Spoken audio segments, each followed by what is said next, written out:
வணக்கம். புது புது அர்த்தங்கள் நிகழ்ச்சிக்கு வரவேற்கிறோம். இன்றைய நிகழ்ச்சியில் பாரதிய ஜனதா கட்சியின் திரு நாராயணன் அவர்களும் பத்திரிகையாளர் திரு ஐயநாதன் அவர்களும் பங்கேற்கிறாங்க. வணக்கம். தமிழக முதலமைச்சராக சசிகலா பதவியேற்கும் நிகழ்ச்சி ரத்து செய்யப்பட்டிருக்கிறது. அதற்கான ஏற்பாடுகள் நடந்து வந்த நிலையில் நிகழ்ச்சி ரத்து செய்யப்பட்டிருக்கிறது. திரு ஓ பன்னீர்செல்வத்துடைய ராஜினாமாவை ஆளுநர் ஏற்றுக்கொண்டிருக்கிறார். டெல்லியிலிருந்து தமிழகம் திரும்ப வேண்டிய ஆளுநர் பயணத்திட்டத்தை மாற்றி மும்பை சென்றிருப்பதாக செய்திகள் வருகின்றன. எப்படி பார்க்கலாம் நாராயணன்? இதில் நேற்றைய முன்தினம் இந்த திரு ஓ பன்னீர்செல்வம் அவர்களுடைய ராஜினாமா அவர் செய்துவிட்டார் என்று சொன்ன உடனேயே எங்களுடைய மாநில தலைவர் டாக்டர் தமிழிசை சவுந்தரராஜன் அவர்கள் மிக தெளிவாக ஒரு விஷயத்தை சொன்னார். எல்லா ஊடகங்களும் வந்தது.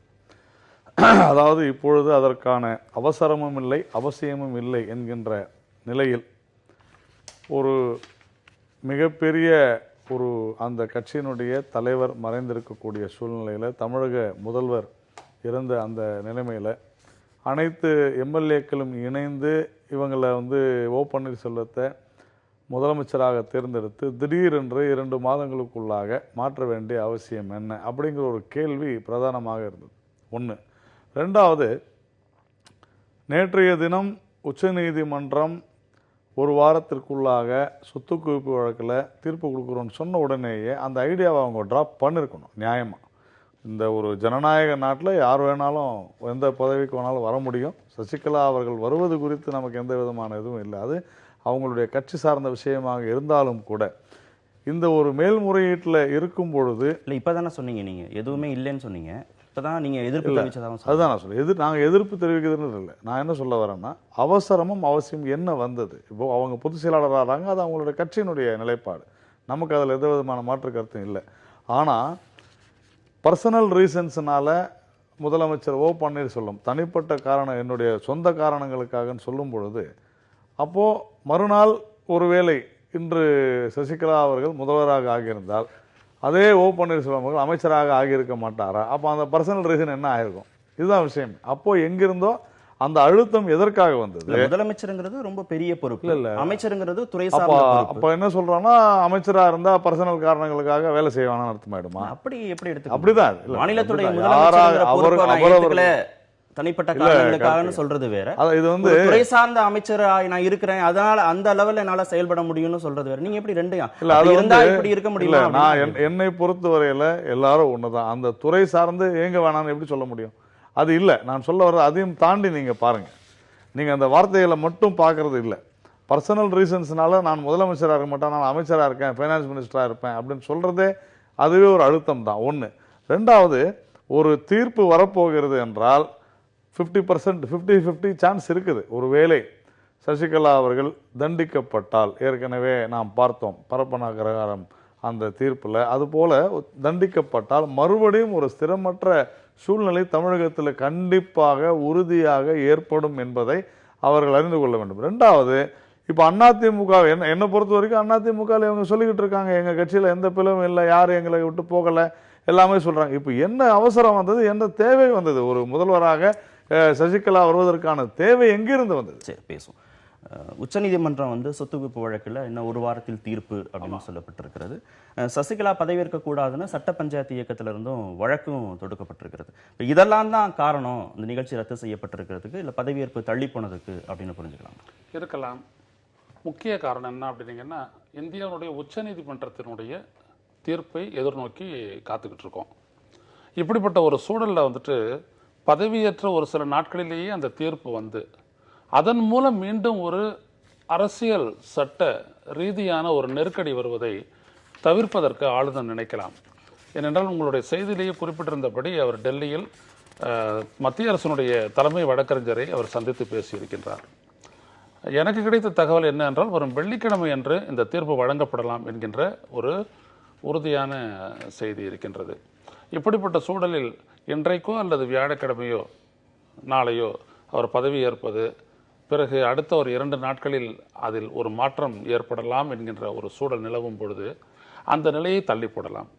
ஏனென்றால் இந்த திரு ஓ பன்னீர்செல்வம் அவர்களுடைய விலகல் கடிதத்தை ஏற்றுக்கொண்ட ஆளுநர் வித்யாசாகர் ராவ் என்ன சொல்லியிருக்கின்றார் என்றால், மாற்று ஏற்பாடுகள் செய்யப்படும் வரை தொடருங்கள் என்று சொல்லியிருக்கிறார். அது ஒரு வாரம் 10 நாள் கூட தொடரலாம், அதற்கும் மேலும் தொடரலாம். ஏனென்றால் எந்த ஒரு விடயத்திலும் வந்துட்டு பதவி ஏற்க அழைக்கக்கூடிய அந்த இடத்தில் முடிவெடுக்கக்கூடிய நிலையில் இருப்பவர் இந்திய அரசமைப்பு சட்டப்படி ஆளுநர் தான், வித்யாசாகர் ராவ் தான். எனவே அவர் இதையெல்லாம் பார்த்துவிட்டு முடிவெடுப்பதற்காகத்தான் தனது சென்னை பயணத்தை தவிர்த்திருக்கின்றார் என்று நான் நினைக்கின்றேன். தமிழ்நாடு காங்கிரஸ் கமிட்டி தலைவர் திருநாவுக்கரசர் நேற்று பேசும்போது சசிகலா பதவியேற்பதை பாஜகவால் தடுக்க முடியாது அப்படின்னு சொல்றார். சசிகலா பதவியேற்பதை பாஜகவால் தடுக்க முடியும் என நினைக்கவில்லை அப்படின்னு அவர் சொல்றார். நினைக்கிறதா பாஜக? அதனாலதான் அதை சொல்லியிருக்காரா? அதாவது எதையாவது பேசணும்னு பேசக்கூடாது. அதுவும் திருநாவுக்கரசர்கள் எங்களுடைய கட்சியில நீண்ட காலம் இருந்தார், அமைச்சராகவும் இருந்திருந்தார். எங்களை பற்றியும் தெரியும். எங்களுக்கு அவசியமே கிடையாது. இப்போ அதிமுகவில் ஒரு குழப்பத்தை ஏற்படுத்தணும்னா அதை தடுக்க வேண்டும் என்ற அவசியம் எங்க இருந்தது? ஆமா, அப்படின்னா அதிமுகவிலே இருந்தார்ல, அதை பத்தியும் தெரிஞ்சிருக்கோம். அதான் சொல்ல, அது அப்போ அதிமுக பத்தி தெரிஞ்சதுனால தான் அப்படி பேசுறாரோ, அங்க ஏதோ குழப்பத்தை விளைவிக்க திருநாவுக்கரசர் முயற்சி செய்கிறாரோ என்று தான் நான் நினைக்கிறேன். அதனால அவரை பொறுத்த வரையில எல்லாமே சட்டப்படி நடக்கும். இன்னைக்கு திரு ஓ பன்னீர்செல்வம் அவர்கள் நாங்கள் நினைத்திருந்தால் ஆளுநரை கூட, அதாவது பிஜேபி தொடர்பு நாங்கள் மாதிரி செய்ய மாட்டோம். ஒருவேளை அவர் சொல்றது சரியா இருந்தா ஆளுநர் இந்த ராஜினாமா கூட ஏற்றுக்கொள்ளாத கூட இருந்துக்கலாங்க. ஆனா அவர் தன்னுடைய சொந்த காரணங்களுக்காக நான் விலகுகிறேன் என்று சொல்லும் பொழுது அந்த ராஜினாமா ஏற்பதுதான் முறை. ஆனா மறுநாள், அதாவது நேற்றைய தினம் காலையில உச்சநீதிமன்றம் அதை ஏத்துக்க சொல்லியாச்சு. சொல்லியாச்சுன்றது கிடையாது நான் சொல்றது. ஆனா ஆளுநரை சொல்றேன். நீங்க ஆளுநர் வச்சு தானே சொல்றாங்க. நாங்க அதை தடுக்கணும்னு நினைச்சா கூட ஆளுநர் வச்சு தடுப்போம் தானே அவர் மீன் பண்றாரு. அதனால தான் நான் சொல்றேன். அதனால அப்போ அவர் அதை ஏற்றுக்கொண்டு எல்லாமே சட்டப்படி நடக்கிறது, நியாயப்படி நடக்கிறது. அப்போ இவர் நேத்து அந்த உச்சநீதிமன்றத்தினுடைய அந்த மென்ஷன் வரும்பொழுது அவர் ஆலோசிக்கிறார். யாரு? ஆளுநர் ஆலோசிக்கிறார். இது சரியாகத்தான் நடக்கிறது என்றுதான் நான் நினைக்கிறேன். திருநாவுக்கரசர் அவர்கள் அவருக்குள்ள அதிமுகவில், ஏன்னா அவரே அவருடைய ஆசையை வெளிப்படுத்தி இருக்கிறார். நான் அதிமுகவில் இருந்திருந்தால் முதலமைச்சராகி இருப்பேன் அப்படின்னு அங்க ஒரு குழப்பத்தை அவர் தான் ஏற்படுத்த நினைக்கிறாரு. நான் ஒப்பீனியன் கேட்டேன். இந்த செக்மெண்ட் ஆரம்பிக்கும் போது எடுத்தோடனே தமிழிசை சொல்லிட்டாங்க அப்படின்னா நீங்க ஆரம்பிச்சீங்க. இப்ப பிஜேபி மேல நாங்க ஆளுநர் நாங்க சொல்லியிருந்தா ஆளுநர் மூலமா ராஜினாமா கூட தடுத்திருக்க முடியும். ஐ திங்க் நான் திருநாவுக்கரசோட ஸ்டேட்மெண்ட் வச்சு நல்லா செக்மெண்ட் ஆரம்பிக்கிற போது நீங்க தமிழிசையில தான் இந்த செக்மெண்ட் ஆரம்பிச்சீங்க. அது எங்களுடைய கட்சியினுடைய நிலைப்பாடு. நல்லா புரிஞ்சுங்க. ஆளுநருக்கு எங்களுக்கு எந்த சம்பந்தமும் இல்லை.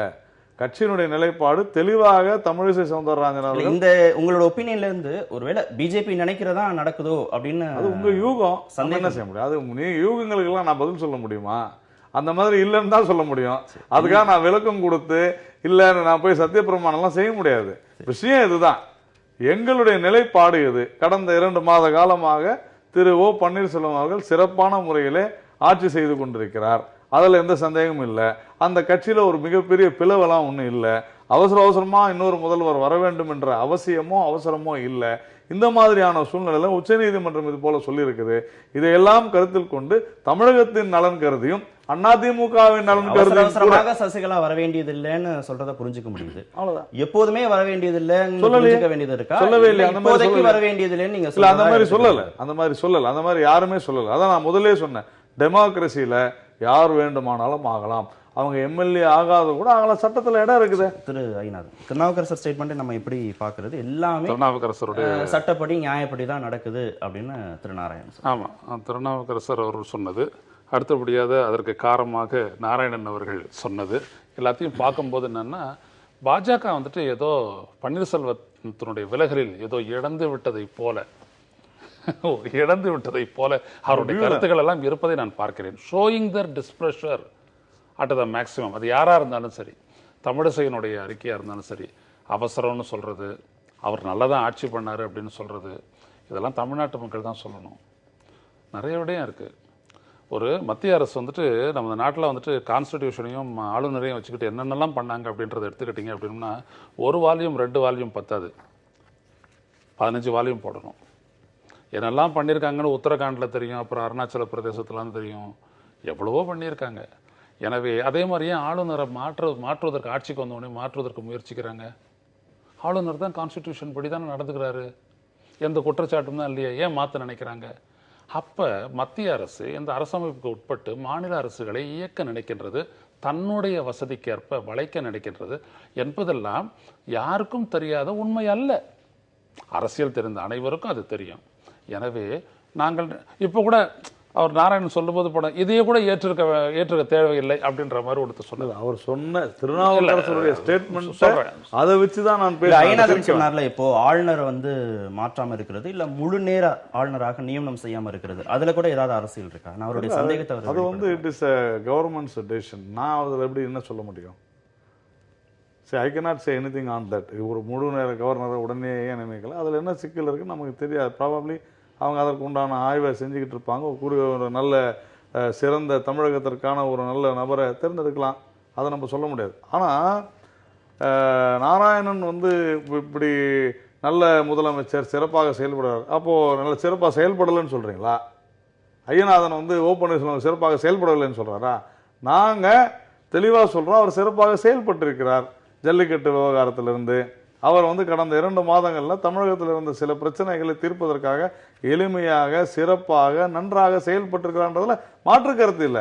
யாராவது எல்லாரும் தான் சொல்றாங்க. அப்ப காங்கிரஸுக்கு ஏத்துக்கிட்டா கூட சசிகலா பொறுப்பேற்ற பிறகு அவங்களுடைய செயல்பாடுகளை நீங்க அனுமானிச்ச பிறகுதானே இவரை விட அவர் சிறப்பா செயல்பட்டான்னு சொல்ல முடியும். வரவே வேண்டாம். இல்லங்க, என்ன காரணம் நீங்க சொல்றது? 3வது முறையா இந்த நிகழ்ச்சியிலே சொல்றேன், அவருக்கு யாருக்குமே அதிமுகவில் இருக்கக்கூடிய இன்னைக்கு டேட்ல அதிமுகவில் இருக்கக்கூடிய சாதாரண உறுப்பினர் கூட முதல்வர் ஆகலாம். இதுல என்ன மாற்றுக்கிறது? யாருக்குமே மாற்றுக்கிறது கிடையாது. ஜனநாயக நாடு, சட்டமே இருக்குது. ஆனால் பிரச்சனை என்னன்னா, நீங்க இடைக்கால முதல்வராக அவர் தேர்ந்தெடுக்கல. இதே 234 எம்எல்ஏக்கள் இருக்கக்கூடிய ஒரு சட்டசபையில் இருக்கக்கூடிய அதிமுக எம்எல்ஏக்கள் தான் ஓ பன்னீர்செல்வம் அவரை நைட்டோட நைட்டா நீங்க வந்து தேர்ந்தெடுக்க. இவ்வளவு கவலைப்படுறீங்களே, பன்னீர்செல்வத்தை இழந்துட்டோமே இவ்வளவு கவலைப்படுறீங்களே. ஏன் கவலைப்பட? ஒரு நல்ல முதல்வர் நன்றாக செயல்படுகிறார் என்றால் கவலைப்பட்டது. நான் ஒரு தமிழனாக கவலைப்பட்டுதான் ஆக வேண்டாம். உங்களுக்கு வேணா வந்து கவலை இல்லாத இருக்கலாம், எப்படி வேணாலும் போட்ட தமிழ்நாடுன்னு நினைக்கலாம். நான் என்ன சொல்றேன், ஒரு முதலமைச்சர் சிறப்பாக செயல்படுகிறார் சொல்றதை தவிர செயல்பாட்டு அளவுல ஒரு ஒப்பீட்டு அளவுல நீங்க இன்னும் வரவே இல்லையா? அவங்க பொறுப்புக்கு வந்து அவங்களுடைய வரல இல்ல. அப்ப அதுக்கு சரி சரி உங்க இதுல கேக்குறேன், நீங்க சொல்றதுபடியே ஒப்பீட்டு அளவுல இன்னும் வரவே இல்லை, டைமே ஆகலன்னு சொன்னா அந்த டைம் கொடுக்கணுமா வேணாமா?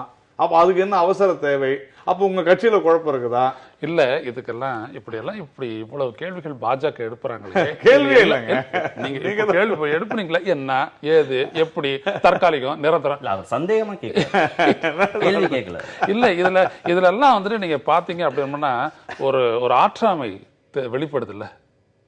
அதுதான் சொல்றேன், இவங்க ஏதோ பன்னீர்செல்வம் அவர்களை விலகியதில் ஏதோ இழந்து விட்ட ஒரு உணர்வை அவர்கள் வெளிப்படுத்துகிறார்கள். நீங்க சொன்னீங்க ஆளுநர் அதே மாதிரி சொல்லுற போது அதெல்லாம் ஒன்னும் அரசியல்ல ஆய்வு செஞ்சுட்டு இருக்காங்கன்னு சொல்றாரு. அதான் ரொம்ப நாள் ஆய்வு செய்வாங்க அவங்க, ரொம்ப நாள். ஏன் அது அவங்களுடைய ப்ரியாரிட்டி அப்படின்னு அதுல நான் என்ன சொல்ல முடியும் அப்படின்லாம் சொல்லுவாரு. இதெல்லாம் இந்த நாட்டுல வழிக்கிறதுக்கு வந்துட்டு வசதியான வார்த்தைகளும் சட்டத்திலே இடமும் நிறைய இருக்கு. நான் கேட்கறது என்னன்னா, பன்னீர்செல்வம் அவர்களுடைய நல்லாட்சி கொடுத்தாரு அப்படின்றது, நான் தமிழ்நாட்டினுடைய நலன் விரும்பி அப்படின்னு நாராயணன் சொன்னாரு. அது ரொம்ப எனக்கு சந்தோஷம். தமிழர் அவரு, அதெல்லாம் இருவேறுபட்ட கருத்து இல்ல. சர்டிபிகேட் இல்லையா? சர்டிபிகேட் நீங்க அந்த விரும்புனீங்களா அப்படின்றது என் விருப்பத்துக்கு கூடுதலா ஒரு கூட்டணி கிடைச்சிருக்குது அப்படின்னு நான் சந்தோஷப்படுறேன். அவர் தான் கொடுத்தாரு வார்தா புயலுக்கு, இன்னும் ஒரு வார்த்தை சொல்லலை. அவர் தான் கொடுத்தாரு வறட்சி அப்படின்னு சொல்லிட்டு எல்லாமே அறிக்கையெல்லாம் அனுப்புனாங்க, இன்னும் 10 பைசா பெயரல. ஆனா அவர் நல்ல முதலமைச்சர் அப்படின்னு நீங்க சொல்றீங்க. அப்படின்னா என்னது? நம்ம ஒரு கிரிட்டிக்கலான ஒரு சுச்சுவேஷன்ல போய் அங்க இருந்து டெல்லியில ஒரு நாள் தங்கி ஒரு சட்டம் இயற்றக்கூடிய உங்க பொறுப்பை தான் சுமந்து அவர் சட்ட ஆலோசனைகள்லாம் நடத்தி ஒரு சட்ட வரையறை கொண்டு வர்றதுக்கு வந்தாங்க. நீங்க ஒத்துழைச்சுங்க, மறுக்கல, வரவேற்கிறோம், நல்ல விஷயம். மாணவர்களை நீங்கள் மதித்த இடம் அது. பின்னாடி போட்டு என்ன பண்ணீங்கன்றதெல்லாம் அப்புறம் அது வேற விஷயம், நிறைய வாதிச்சிட்டோம். அப்ப அதெல்லாம் சரி. அது தவிர வேற என்ன நீங்க தமிழ்நாட்டுக்கு செஞ்சிட்டீங்க? ஒரு முதல்வரை பாராட்டுறீங்க. போன தடவை நீங்க வெள்ளத்துக்கு தர வேண்டிய காசு இன்னும் 368 கோடி. என்ன இதோட சேர்த்து ஒரு கேள்வி நான் வச்சிருக்கேன், நிறைய பகுதியில் இருக்கும். ஹெச் ராஜா வந்து ஒரு செய்தித்தாளுக்கு பேட்டி கொடுத்திருக்கிறார். அவர் 2 விஷயத்த சொல்றார். ஆமா, நாங்க வந்து தமிழ்நாட்டுல வந்து காவிமயம் ஆக்குறதுக்கு முயற்சி செய்யறோம், கருப்பு மயமும் சிவப்பு மயமும் வெள்ளை மயமும் ஆக்குறதுக்கு முயற்சியில நாங்களா மேற்கொள்வோம் அப்படின்னு அவர் கேட்கிறாரு. தமிழகம் முழுவதும் நான் போய் பார்க்குறேன், எல்லாருமே தீபா ஃபோட்டோவை தான் வச்சிருக்கிறாங்க அப்படின்னு, ஜெயலலிதாவுடைய அண்ணன் மகள் ஃபோட்டோவை தான் வச்சிருக்கிறாங்க அப்படிங்கிற கருத்தையும் அவர் சொல்றார். கி வீரமணி ஏற்கனவே இந்த கருத்தை சொல்லுகிற போது அவரும் அதை வலியுறுத்திருக்கிறார். நடராஜனும் வந்து சசிகலாவுடைய கணவர் நடராஜனும் வந்து ஏற்கனவே காவிமயமாக்குவதற்கு பிஜேபி முயற்சி செய்கிறதுங்கிற குற்றச்சாட்டையும் வச்சாரு. தீபாவை பேக் பண்றது பிஜேபி அப்படிங்கிற குற்றச்சாட்டை வீரமணியும் கொஞ்ச நாட்களுக்கு முன்னாடி வச்சிருந்தார். இதெல்லாம் எப்படி புரிஞ்சுக்கிறது? இல்ல சரி, இதுல ஒரு விஷயம் என்னன்னா, ஃபர்ஸ்ட் நான் ஐயநாதன் அவர்களுக்கு பதில் சொல்லணும். வார்தா புயலை பொறுத்தவரையில் என்னென்ன இழப்பீடுகள்னு துறை சார்ந்த ரீதியில் அந்த இழப்பீடுகள் போய் சேரும். ஒன்று, அதாவது வாகனங்களை பொறுத்தவரை அதிக அளவில் வாகனங்கள் சேதம், அது காப்பீடு நிறுவனங்கள் கொடுக்கும். அதே போல் மின் கம்பங்கள் சேதங்கள் பொறுத்த வரைக்கும் உதவி திட்டத்தில் சேர்ந்ததுனால ஆட்டோமேட்டிக்காக அது போய் சேரும். நிறைய விஷயங்கள் புரிய மாட்டேங்குது யாருக்கும். ரெண்டாவது, இந்த வறட்சி விவகாரத்தில் இப்போ போன வாரம் தான் அமைச்சிருக்கிறாங்க, குழு பார்வையிட்டு இருக்கிறது. அதற்கு உண்டான கண்டிப்பான அத்தனை விஷயங்களும் கண்டிப்பாக மத்திய அரசு கொடுக்கும். இவர் நீ நேற்று கொடுத்த இன்றைக்கி ஏன் கொடுக்கலன்னு ஐயநாதன் தவறாக பேசுகிறாரு. நீங்கள் ஜல்லிக்கட்டு விவகாரத்துலேருந்து எல்லாத்துலேயும் இந்த மத்திய அரசு எப்படி மாநில அரசுக்கு ஒத்துழைத்ததுன்னு மக்கள் பார்த்துக்கிட்டு தான் இருக்கிறாங்க. அதனால் நீங்கள் இப்போ ஓ பன்னீர்செல்வத்துக்கு ஆதரவாக பேசுகிற மாதிரி மத்திய அரசு கூட்ட வேண்டிய அவசியம் இல்லை. தவிர இந்த விவகாரத்தை பொறுத்தவரையிலும் கண்டிப்பாக நாங்கள் ஒரு வருஷத்துக்கு முன்னாடி கேட்டோம் வெள்ள நிவாரண நிதி, இன்னைக்கு வரைக்கும் வரல அப்படின்னு அதிமுக தாராளமா அதற்கு உண்டான ஆவணங்களை பாருங்க. 1984 கோடி கொடுத்திருக்குது. கோடி வரல, பரவாயில்ல, ஏன் வரலன்னு தான் அதுதான் சொல்றேன். ஒருவேளை வரவில்லை என்றால் ஏன் வரவில்லைன்னு ஆவணங்களை பார்க்கணும். 1984 கோடி கொடுத்தாங்க. ஒரு எல்லா விஷயத்திலுமே Karthikeyan, there is a very big communication gap. என்னன்னா, ஒரு 2000 கோடி கொடுத்தாங்கன்னா அந்த 2000 கோடிக்கான கணக்கை மாநில அரசு கொடுக்கணும். அது கொடுத்தாலும் அடுத்த இன்ஸ்டால்மெண்ட் சுருக்கமா வந்துருங்க. இந்த விஷயத்துல நாங்க காவி மயமாக்கணும் அவர் சொல்லிருக்கிறத நானும் படிச்சேன். நீங்க இவங்க காவி மயமாக்குறாங்க, தவறு என்ன இருக்குது? என் நாட்டு தேசிய குடியிலே காவி இருக்குது, காவி மயமாக்குறதுல தவறு இல்லை. ஆனா நாங்க கருப்பு மயமாக்க வேண்டிய அவசியம் இல்லை. ஏன்னா எங்களுக்கும் நீங்க சொன்ன இவர் வீரமணிக்கும் அந்த கருப்புக்குள்ள இது தெரியும், தொடர்பு தெரியும். கருப்பு மயமாக்க வேண்டிய அவசியம் இல்லை. நாங்கள் ஆன்மீகவாதிகள் தான். எங்களுக்கு கடவுள் மறுப்பு கொள்கை கிடையாது. அதுக்கு அடுத்தது சிகப்பு கம்யூனிஸ்ட் சித்தாந்தம் எங்களுக்கு ஒத்து வராது. எங்களுடைய இரு சித்தாந்தத்துக்கு எதிராக இருக்கிறவங்க அவங்க. அதனால காவி மயமாக்கிறதுல தவறே கிடையாது. தவறு ஏன் அதை செய்யக்கூடாது? தாராளமா செய்யலாம். தவறு என்ன இருக்குது? வெள்ளை வெட்டிங்க சமாதானத்துக்கானது இல்ல, அதுதான் அவர் அதாவது இல்ல இல்ல இல்ல வெள்ளையோ பச்சையோ கூட கருப்பு குடியும் சிகப்பு குடியும் நமக்கு எந்த காலத்திலயும் சமாதானம் தேவையில்லை. அதனால காவியா இருந்துட்டு போட்டோம். சரி, தீபாவை பேக் பண்றீங்க அப்படிங்கிற குற்றச்சாட்டு பிஜேபி தீபாவை பேக் பண்ணது எல்லார் போட்டோ எல்லா கையிலையும் அதிமுக தொண்டர்கள் கையில சொந்த கருத்து இருக்கக்கூடாதா? ஐயநாதன் அவர்களுக்கு பல்வேறு கருத்துக்கள் இருக்குது பிஜேபியை பத்தி. அவரெல்லாம் சொந்த கருத்து நீங்க அலோவ் பண்றீங்க. எங்க கட்சியில சொந்த கருத்துன்னு இருக்கக்கூடாது. எதுவும் சொந்த கருத்துன்னு எடுத்துக்கலாம். ஆமா இல்லங்க, நானே சொல்றேங்க, அவர் சொல்றத நானே சொல்றேன். அதிமுகவில் இருக்கக்கூடிய தொண்டர்கள் பலரை நானும் பாக்குறேன். தினந்தோறும் உங்க டிவியில காமிக்கிறேன். உங்க சொந்த கருத்தாது தீபா அவர்களுடைய வீட்டு வாசல்ல இருக்கக்கூடிய அந்த மக்கள் என்ன சார் ரொம்ப போச்சு. நீங்க எப்படி ஒரு சமுதாய சேவையில ஒரு உங்க புதிய தலைமுறை தொலைக்காட்சி இருக்கிறதோ அந்த மாதிரி நாங்களும் ஊடகத்துடைய தலைவருடைய கருத்தை ஒரு நிமிஷம் இல்ல இல்ல சோசியல் ரெஸ்பான்சிபிலிட்டின்றது எல்லாருக்குமே இருக்குது. அது செய்தி ஏன் சொல்ல நாங்களும் செய்தியா தான் எல்லா செய்தியும் சொல்றோம். சார் இல்ல அவரும் அந்த செய்தியா தான் சொல்லிருக்கிறார். போராட்டத்தெல்லாம் பாக்குறேன்னு அவர் செய்தியா தான். தமிழ்நாட்டில் தங்களை நிலைநிறுத்திக் கொள்ள வேண்டும் என்பதற்காக செய்யக்கூடிய ஏராளமான முயற்சிகளில் எதுவும் இருக்கலாம். ஆசை வெட்கம் அறியாது அரசியலை பொறுத்தவரை இங்கே பலவீனம், சுயநலம், இயலாமை என்று ஏகப்பட்ட விடயங்கள் இருக்கின்றன. அது வெளிப்படும் பொழுது அது என்னன்னா அந்த அரசியலை அவலமாக்கி விடுகின்றது. அதுதான் இங்கே பிரச்சனை. எல்லாமே அரசமைப்பின்படி நடந்து நாட்டினுடைய நலன் சார்ந்து எடுக்கக்கூடிய முடிவுகளாக இருந்தால் இப்படிப்பட்ட பேச்சு பேச வேண்டிய அவசியம் இல்லை. ஒரு உட்கட்சியினுடைய ஒரு விடயத்தை ஒரு தேசிய கட்சியினுடைய தேசிய செயலர் பேச வேண்டிய அவசியம் இல்லை. ஆனால் அவர் பேசுகின்றார் என்றால் அவருக்கு இருக்கக்கூடிய உள்ள கிடைக்கை அவர் வெளிப்படுத்துகிறார் என்பதுதான் பொருளை தவிர இது ஒரு நல்ல அரசியலாக நான் கொள்ளவில்லை. அப்படி பார்த்தா ஐயநாதன் அரசு பத்தி பேச வேண்டிய அவசியமும் கிடையாது. ரெண்டு அரசுகளும் பேசிக்கிட்டோம். அவர் பேசுற தவிர நான் சொல்ல. நீங்க அவர் என்ன பேசணும்ன்றத நீங்க முடிவு பண்ண முடியாது. அவர் ஒன்னும் தவறா சொல்லல. என்ன பேசுறத யார் பேசுறாங்கங்கறத என்ன தவறு அவர் பேசுறதுல தவறு என்ன பேசக்கூடாதா? தடை ஏதாவது இருக்கிறதா? எது வேணாலும் பேசலாம், அதையும் விவாதிக்கலாம். இந்த நாட்டினுடைய நலன் சார்ந்து யாரும் பேசலாம், தடுக்க முடியாது. ஆனால் அரசியலுக்காகவே பேசிக் கொண்டிருப்பது ஏன் என்றுதான் நீங்களும் அதான செய்றீங்க. பண்ணலையே. நேரம் கடந்துட்டோம். இடைவேளை எடுத்துட்டு தொடர்ந்து பேச. பூரண மதுவிலக்கு அமல்படுத்த எடுக்கப்படும் நடவடிக்கைகள் என்ன அப்படின்னு தமிழக அரசுக்கு அரசுக்கு உயர்நீதிமன்றம் கேள்வி கேட்டிருக்கு. ஒரு வழக்கு தொடர்பான விசாரணையில் வந்து அவங்க பல்வேறு கேள்விகளை வந்து கேட்டிருக்கிறாங்க. எப்படி பார்க்கலாம்? ஆமாம், இது ரொம்ப ஒரு முக்கியமான ஒரு விடயத்தை மிக ஆழமாக நீதிபதி அவர்கள் அணுகியிருக்கின்றார் என்று நான் கருதுகிறேன். ஏனென்றால் இதைத்தான் நாம் எதிர்பார்ப்பது. மதுவிலக்கை பூரண மதுவிலக்கை எங்களது கொள்கை என்று சொல்லக்கூடிய அரசுகள் அதற்காக வைத்திருக்கக்கூடிய பல்வேறு படிநிலைகளிலான திட்டம் என்ன, ரோட் மேப் என்று சொல்லுவார்கள். அப்படித்தான் இந்த பிரச்சனையை அணுக வேண்டும். இதில் அவர் சொல்லியிருக்கக்கூடிய முக்கிய விஷயங்கள்லாம் பாருங்களேன். சிறுவர்களுக்கு மது எளிதில் கிடைப்பதற்கான சாத்தியக்கூறுகள் உள்ளனவா? அடுத்தபடியா, மதுவுக்கு அடிமையாக ஆண்களும் அவரது பெண்களும் குழந்தைகளும் பொருளாதார ரீதியாக மன ரீதியாகவும் பாதிக்கப்படுகின்றனரா? இந்தியாவில் 96 நிமிடத்திற்கு ஒருவர் மதுவால் ஏற்படும் பாதிப்புகளால் உயிரிழக்கின்றனர். இப்படிப்பட்ட விவரங்கள் எல்லாம் இருக்கின்றனவே. இதையெல்லாம் நீங்கள் கணக்கில் எடுத்துக்கொண்டு வைத்திருக்கக்கூடிய திட்டம் என்ன என்று நீதிபதி அவர்கள் வினவி இருக்கக்கூடிய அந்த விடயம் மிக மிக முக்கியத்துவம் வாய்ந்ததாக கருதுகிறேன். மது பழக்கத்திற்கு ஒருவர் அடிமையாவது என்பது நமது தமிழ்நாட்டில் எந்த அளவிற்கு போயிருக்கின்றது என்றால், ஒரு குறுகிய கால இடைவெளியில் 2011க்கு பிறகு 2 லட்சத்திற்கும் மேற்பட்ட விதவைகளை உருவாக்கி இருக்கிறது. இதுதான் இதில் இருக்கக்கூடிய மிக அதிர்ச்சிகரமான ஒரு உண்மை. எனவே இதை பற்றி அரசு ஆழமாக பரிசீலித்து உள்ளபடியே நடைமுறைப்படுத்தக்கூடிய ஒரு திட்டத்தை வகுத்து நீதிமன்றத்துக்கு தெரிவிக்க வேண்டும். கிட்டத்தட்ட 1.5 நிமிஷத்துக்கு ஒருவர் வந்து உயிரிழப்பதாக சொல்றாங்க இந்திய அளவில். 96 நிமிடத்திற்கு ஒருவர் மதுவால் ஏற்படும் பாதிகளை உயிரிழக்கின்றார் அப்படின்னு சொல்றாங்க அவங்க. அது மட்டும் இல்லாத இப்படியாப்பட்டவங்க எல்லாம் வந்துட்டு மறுவாழ்வு அது இல்லாத வந்துட்டு என்ன சொல்லியிருக்காரு அப்படின்னம்னா, இந்த நடவடிக்கை எடுத்தீங்களா, அவங்களுக்கு வந்துட்டு விழிப்புணர்வு தரக்கூடிய நடவடிக்கை எடுத்தீங்களான்னு கேட்கிறாரு. இந்த விழிப்புணர்வு தொடர்பான பிரச்சாரம் ஒன்று இருக்கின்றது. அவர்களை மீட்க வேண்டும் என்கின்ற விடயத்தை நான் சொல்லியிருக்கின்றேன். பலரும் வந்துட்டு மதுவுக்கு அடிமையாகின்றார்கள். அவர்களை கன்சல்டன்சி அதையெல்லாம் பண்ணி அவர்களை வந்துட்டு இன்னும் இந்த ஆலோசனைகள் எல்லாம் வழங்கி அவர்களை மீட்க வேண்டும். அதுக்கான ஒரு திட்டங்கள் எல்லாம் தயாரிக்கப்படணும். அப்படியெல்லாம் தயாரிச்சிங்கன்னா தான் ஒரு 2-3 வருஷத்துல வந்துட்டு மதுவற்ற ஒரு மாநிலமாக, மதுவுக்கு அடிமையாகாத ஒரு மாநிலமாக தமிழ்நாடு உருவாக்க முடியும்.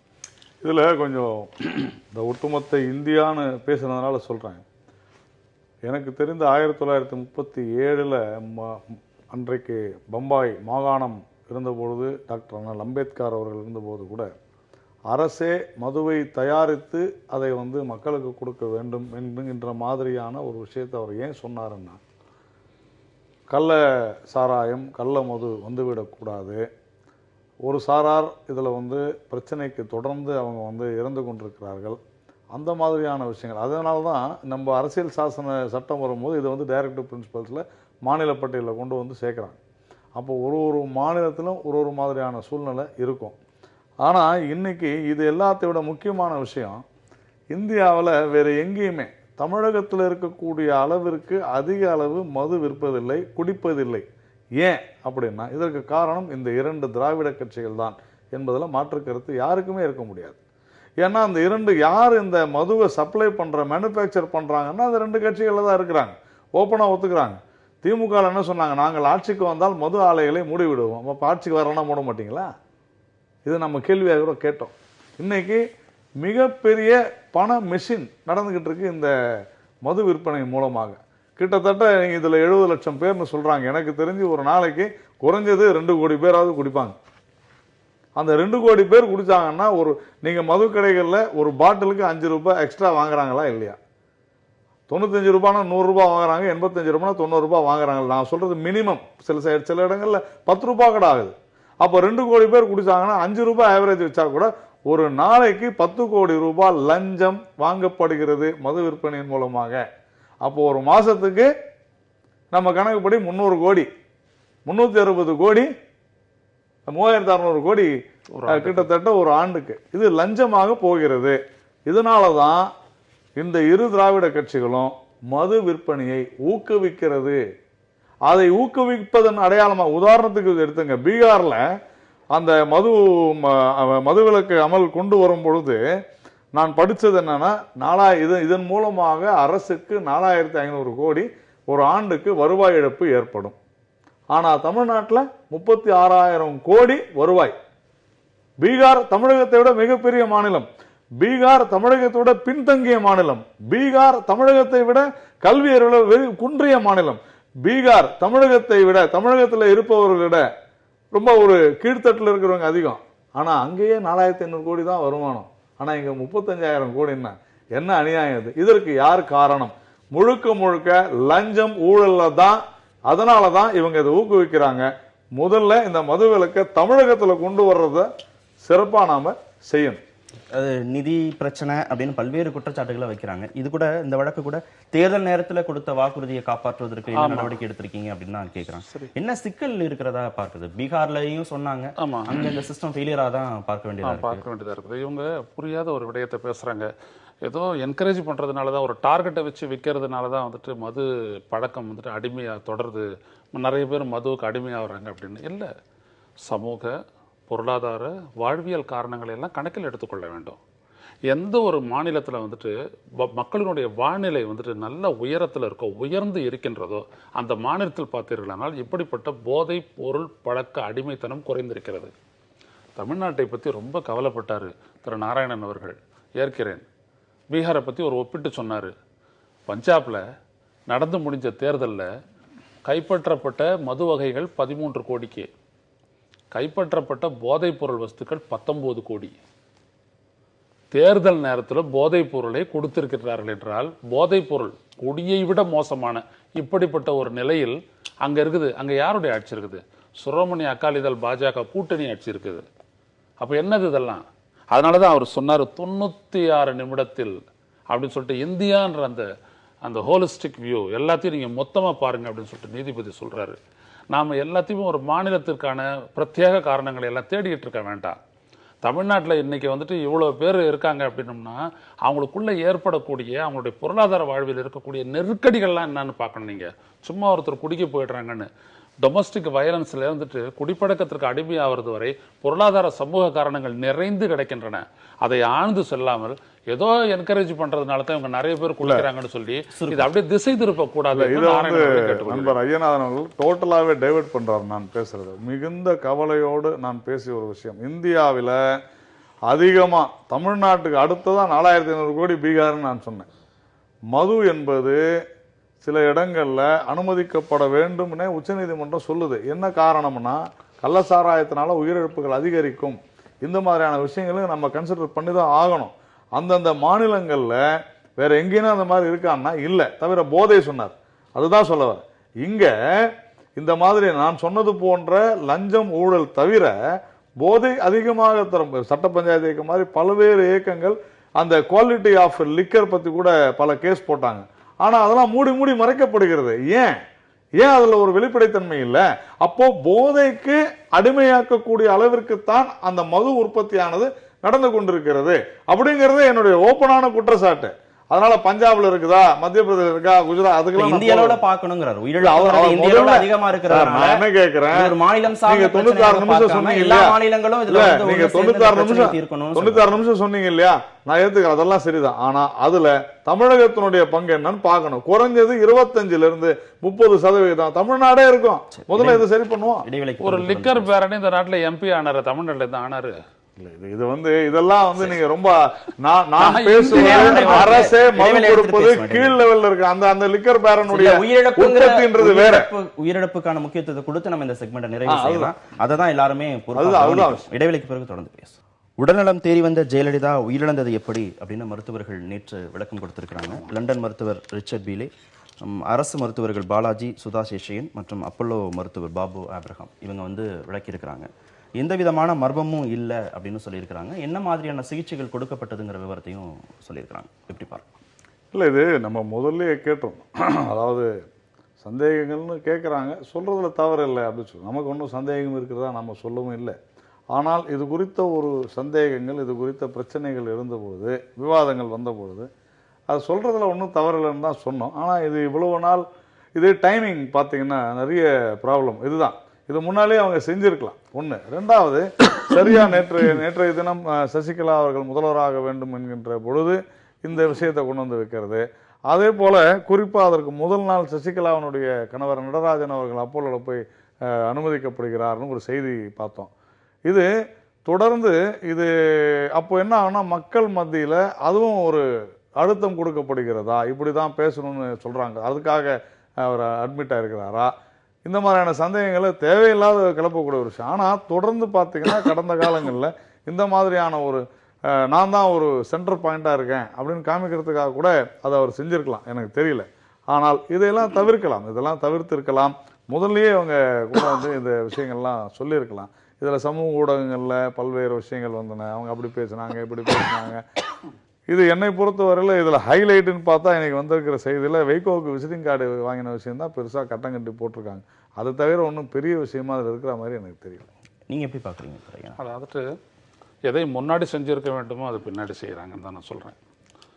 செல்வி ஜெயலலிதா அவர்கள், மறைந்த முதல்வர் அவர்கள் வந்துட்டு ஒரு முக்கிய அரசியல் தலைவர்.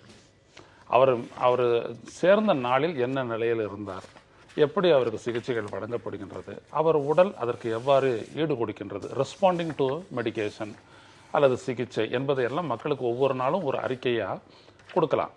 அண்ணாவிற்கு அப்படிப்பட்ட ஒரு அறிக்கையை வந்துட்டு அன்றைய காலகட்டத்தில் அடையாறு இருந்தக்கூடிய புற்றுநோய் மருத்துவமனை கொடுத்தது. அது மாதிரி நிறைய பேருக்கு கொடுத்துருக்குறாங்க. அது ஒன்றும் ஒரு பெரிய விடயம்லாம் இல்லை. அப்படி ஒன்றும் செய்யலை. ஏதோ போய் பார்க்குற அரசியல் தலைவர்கள் அவங்க வந்துட்டு அங்கே இருக்கக்கூடிய அதிமுகவினரை மற்றவர்களை எல்லாம் பார்த்துட்டு வந்துட்டு வெளியில் பேசுறது, கூடிய விரைவில் வீடு திரும்புவார்னு சொன்னது, இதெல்லாம் தான் பின்னாளில் வந்துட்டு பார்த்தீங்கன்னா நிறைய ஊகங்களுக்கு இடமளித்து இவருக்கு ஏதோ இவங்க மறைக்கிறாங்கன்ற ஒரு எண்ணத்தை ஏற்படுத்தி அது சமூக ஊடகங்கள் மிகப்பெரிய அளவுக்கு பரவி தேவையற்ற சர்ச்சைகளை எல்லாம் உருவாக்கியது. எனவே இப்பொழுது இவர்கள் சொல்லியிருப்பதெல்லாம் ஏற்றுக்கொள்வதை தவிர நமக்கு வேறு எதுவும் இல்லை. ஏனென்றால் நமக்கு எதுவும் தெரியாது. ஏனென்றால் இது ஈடுபட்டவர்கள் தமிழ்நாடு மருத்துவமனையில் ஒரு 75 நாட்கள் இருந்திருக்காங்க. இறந்து ஒரு 60 நாட்கள் ஆயிடுச்சு. ஆமா, இந்த டைமிங் குறித்த ஒரு சந்தேகம் கேட்கிறாரு.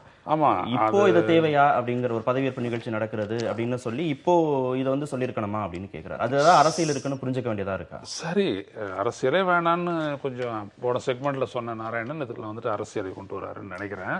இதுல ரொம்ப முக்கியமான ஒரு விடயம் என்னன்னீங்கன்னா, இதில் சொல்லப்பட்ட மற்ற உண்மைகளில் நாம் கவனம் செலுத்த வேண்டும் என்று நான் நினைக்கின்றேன்.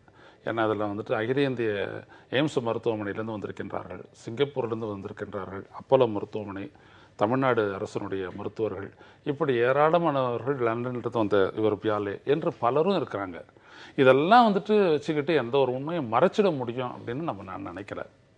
அது ஒன்று. ரெண்டாவது, ஜெயலலிதா வந்துட்டு கடுமையான இப்படிப்பட்ட இந்த மல்டி ஆர்கன் ஃபெயிலியர் போன்ற இடத்திற்கு அவர் நெருங்கி விட்டார் அப்படின்றதெல்லாம் வந்துட்டு அவர் பாதி நாள் சிகிச்சைக்கு வரும்போது அதெல்லாம் இந்த தகவல்களை முன்கூட்டியே அந்தந்த நாளுக்கு நேரம் குறித்த ஒரு நேரம் குறித்தும் தவறு. சொல்லப்பட்ட மனிதர்களும் தலைவர்களை எல்லாம் அப்படி பயன்படுத்தி இருக்கவே கூடாது. நீங்கள் வந்து பாத்தீங்கன்னா வராத தலைவரே இல்லை, அருண்ஜேட்லி வரைக்கும் வந்துட்டு அவர் அப்படிதான் சொல்லிட்டு போனாரு. அருண்ஜேட்லி நம்ம எல்லாரும் போகிறது அவர் வந்து சொல்லிட்டு போனார், கூடிய சீக்கிரம் அவங்க நல்லாயிடுவாங்க, வருவாங்க, அவங்களுடைய பணிகளை கவனிப்பாங்கன்னு அவரே எல்லாருமே சொல்லிட்டு போறாங்க. அப்படியெல்லாம் சொல்ல வேண்டிய ஒரு நிலை ஏன் ஏற்பட்டது என்பதெல்லாம் தெரியவில்லை. புரியுது. நான் யதார்த்தமாக தான் எடுத்துக்கிறேன். சாதாரணமாகவே நாம் எந்த ஒரு நோயாளியை போய் பார்க்க போனாலும், உடல்நலம் சரியில்லாத பார்க்க போனால் அவர்கள் சொல்வதை விட மருத்துவர்கள் சொல்வதை தான் நம்ம ஏற்றுக்கொள்ளும். இதுதான் ஒரு யதார்த்தமான உண்மை. அதனால யதார்த்த நிலவரம் இதுதான். எல்லாருமே மருத்துவர்கள் சரியாக இருக்கிறது சொன்னதுனால தான் இவர் சொன்ன மாதிரி அருண்ஜேட்லியிலிருந்து அமித்ஷாவிலிருந்து யாராக இருந்தாலும் அதுதான் சொல்லியிருக்கிறாங்க. அதில் ஒன்றும் சந்தேகம் இல்லை. இப்போ ஊடகங்கள் கூட தொடர்ந்து அதை சொல்லி கொண்டிருக்கிறது சொன்னால் அவங்களுக்கு கொடுக்கப்பட செய்தி அவங்க வெளியிடுறாங்க, அவ்வளோதான்.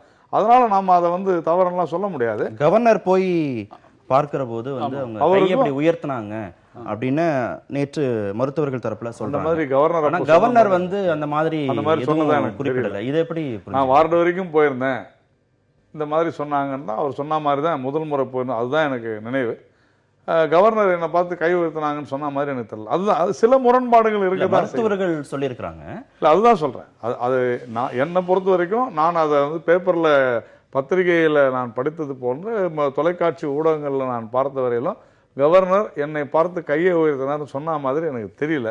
இது எப்படி நேற்று சொன்னாங்கன்னு எனக்கு தெரியல.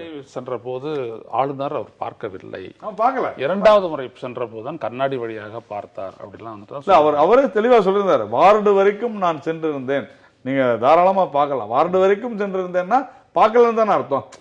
பார்த்துருந்தா வார்டு வரைக்கும் சென்று பார்த்தேன்னு சொல்லிருக்கலாம். இல்ல, முரண்பாடு இருக்கேன்னு கேட்கிறேன். இருக்கு ஸ்டேட்மெண்ட்டுக்கும் ஆமா மருத்துவர்கள் சிகிச்சை அளித்த மருத்துவர்களுடைய ஸ்டேட்மெண்ட்டுக்கும் முரண்பாடு. ஆமா இருக்கு, ஒரு சில விஷயங்கள்ல முரண்பாடு இருக்குதான் செய்யுது. இவங்க இடையில வந்து எல்லாமே சரியாயிடுச்சு, நாளைக்கு சாயந்தரம் டிஸ்சார்ஜ் கூட ஒரு முறை சொன்னதா எனக்கு ஞாபகம். ஆனா இப்ப அதெல்லாம் அவங்க சொல்லல.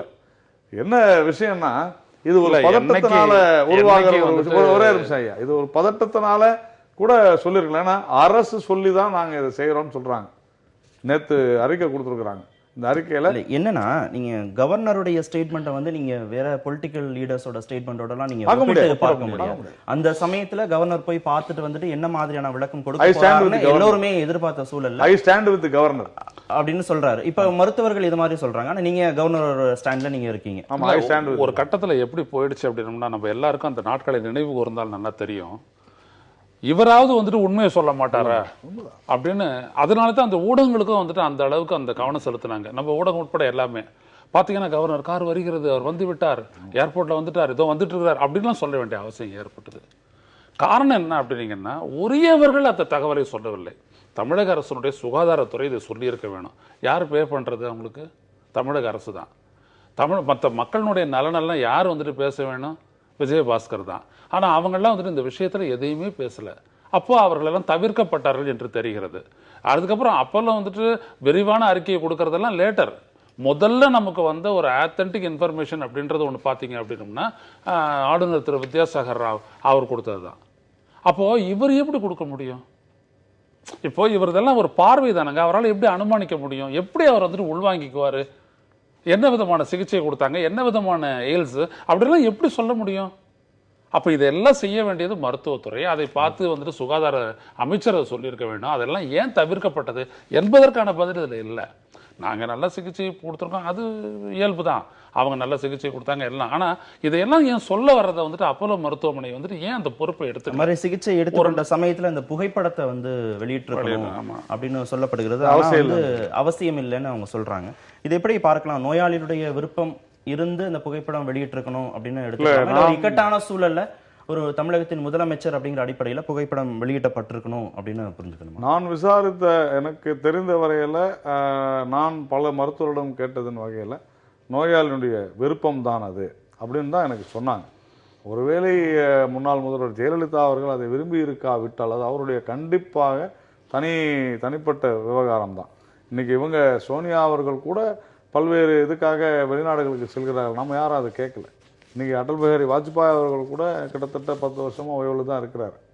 அதனால் அதுக்குள்ள நான் போக விரும்பலை. ஆனால் இந்த விவகாரமே அதாவது முன்னுக்கு பின் முரணாக இவங்க வந்து வித்யாசாகர் ராவ் ஆளுநர் கூட நான் அந்த வார்டு வரை சென்றேன் என்கின்ற அந்த வார்த்தையை உபயோகித்திருந்தார். அதாவது நான் பார்க்கவில்லை என்று மிக தெளிவாக சொல்ல. அப்போ ஈனநாதன் அவர்கள் மருத்துவர்கள் இப்படி சொல்ல வேண்டிய நிர்பந்தம் அந்த மருத்துவருடைய கடமை அது. அவங்க கண்டிப்பா அதை விலக்கி இருக்கணும்.